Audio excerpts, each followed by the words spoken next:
దేవుని నిత్య సంకల్పం లేదా ప్రణాళిక నెరవేర్చబడుటకు ఇమ్మానియలు లేక దేవుడే స్వయముగా మానవుని స్వరూపమును ధరించుకొని పాపభరితమైన ఈ లోకానికి వచ్చాడు. ఆయన ధరించుకున్న ఆ శరీరము పాప శరీరమును పోలి ఉన్నది.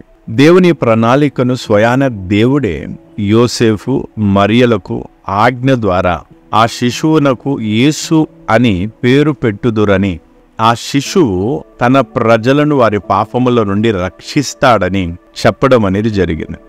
యేసు ప్రభు ఒక మతాన్ని ప్రారంభించడానికి లేదా ఏదో కొన్ని ఆశ్చర్య కార్యములు, అద్భుత కార్యముల ద్వారా ఈ లోకంలోని ప్రజల జీవితాన్ని సులభముగా లేదా సులువుగా చేయటం కొరకు ఈ లోకానికి ఆయన రాలేదు.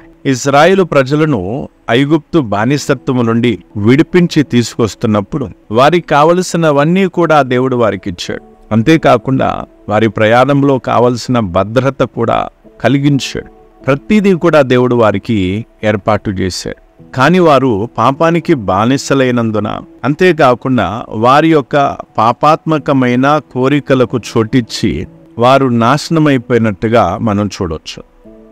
అయితే దేవుడు మానవాళికి తన పవిత్రమైన ఆజ్ఞలను ఎందుకొరకు ఇచ్చాడు అని మనం ప్రశ్నించుకుంటే, ఈ మానవాళి దేవుని పవిత్రమైన ఆజ్ఞల చొప్పున మరియు ఆయన చిత్తము చొప్పున నడుచుకొనగలరని లేదా నడుచుకుంటారని ఒక ఆశతో దేవుడు వారికి వీటిని అనుగ్రహించారు. కానీ వారు దానిని దేవుని యొక్క మనస్సును, ఉద్దేశాన్ని అర్థం చేసుకోలేకపోయారు. పాపం వారి జీవితాలను రాజమేలుతున్నందున వారు దేవుని పవిత్రమైన ఆజ్ఞల ప్రకారముగా గాని దేవుని చిత్త ప్రకారముగా గాని ఎన్నటికీ నడవలేకపోయారు.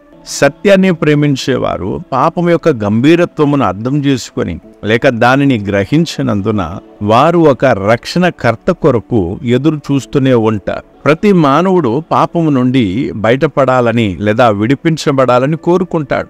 మన చుట్టూ ఉన్న వ్యక్తులను మరియు వివిధ రకాల మతాలను, వర్గాలను మనం చూసినప్పుడు వారిలో ప్రతి ఒక్కరూ కూడా వారి వారి ఆచారాల ద్వారా మోక్షాన్ని పొందాలని ప్రయత్నిస్తూ ఉంటారు. వారి దృష్టిలో మోక్షం యొక్క అర్థం ఏమిటంటే పాపము నుండి క్షమాపణ పొందటం, వారు చేసిన పాపపు క్రియల నుండి క్షమింపబడటం.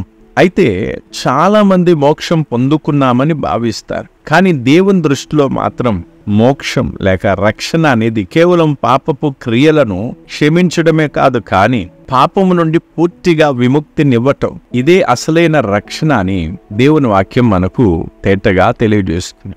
ఒక వ్యక్తి పాపము నుండి ఎన్నిసార్లు క్షమింపబడినా కానీ అతడు దేవునితో సరియైన సంబంధాన్ని కలిగి ఉండజాలడు, సరియైన సంబంధాన్ని కుదుర్చుకోలేడు. ఎందుకంటే పాపం అతని జీవితమును పట్టుకొని ఉంది, లేక పాపమునకు అతని జీవితంపై పట్టు ఉంది. పాపం ఎటువంటిదంటే అది ఎంతో తెలివిగా, కుయుక్తిగా మానవుణ్ణి ఈ లోక సంబంధమైన తాత్కాలికమైన సుఖభోగాలను ఇచ్చి తన చేతుల్లో పట్టుకొని లేదా తన వలలో బంధించుకుంటుంది, వారిని నిత్య నరకమునకు ఈడ్చుకొని పోతుంది. అందుకే మానవునికి రక్షణను ఇవ్వటానికి లేదా వారిని పాపము నుండి విముక్తినివ్వటానికి దేవుడు మానవుని పోలికను ధరించుకొని ఈ లోకానికి వచ్చాడు. ఆయన తన నీతిపరమైన విధులను నెరవేర్చడానికి లేదా స్థాపించడానికి, తన ధర్మబద్ధమైన పాలనను నెలకొల్పడానికి చట్టప్రకారమైన వెలను స్వయాన దేవుడే చెల్లించాడని మనం గ్రహించాలి. దేవుడే యేసుక్రీస్తుగా రక్షకునిగా పాపము బారి నుండి నన్ను లేక నిన్ను లేదా మనందరినీ విడిపిస్తాడని మనం గ్రహించాలి. మనుషుడు తనంతట తానుగా ఆ పాప బారి నుండి తప్పించుకోలేడు లేదా బయటపడలేడు. ఎందుకంటే మానవుని ఈ యొక్క పాపము కట్టి పెట్టేసింది, లేక ఆ పాపమనే విషయం వల్ల మానవునికి ఆ పాపము నుండి విముక్తి పొందే శక్తి లేదా బలమే లేకుండా పోయింది. ఇక మానవుడు దేవునికి దూరమై ఆధ్యాత్మికంగా అతడు చచ్చిన స్థితిలోనే ఉన్నాడు.